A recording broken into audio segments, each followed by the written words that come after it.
はい、私は田頭なごみです。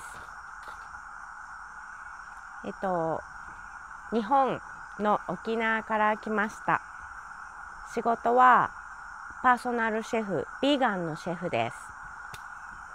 ここに来て感じたことは、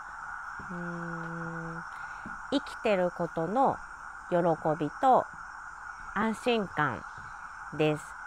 それを提供してくれたのは、ここのすべてのスタッフ、ファシリテーターさん、シャーマンさん、セキュリティの方、キッチンのスタッフ、そして今回一緒に来た仲間たち、みんなのおかげでとても安心して愛の中に自分がいることを確認できました。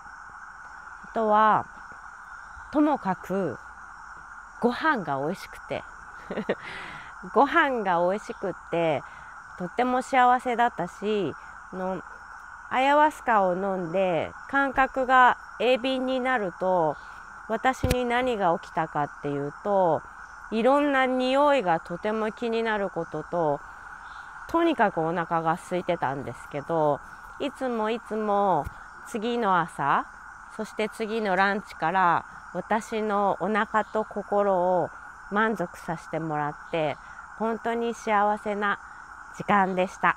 ここに来れてよかったです。ありがとう。こんな感じ？はい。ご飯以外で、今週1週間振り返って、何か目立った体験、特別な体験、特別な学びなどありますか？目立った体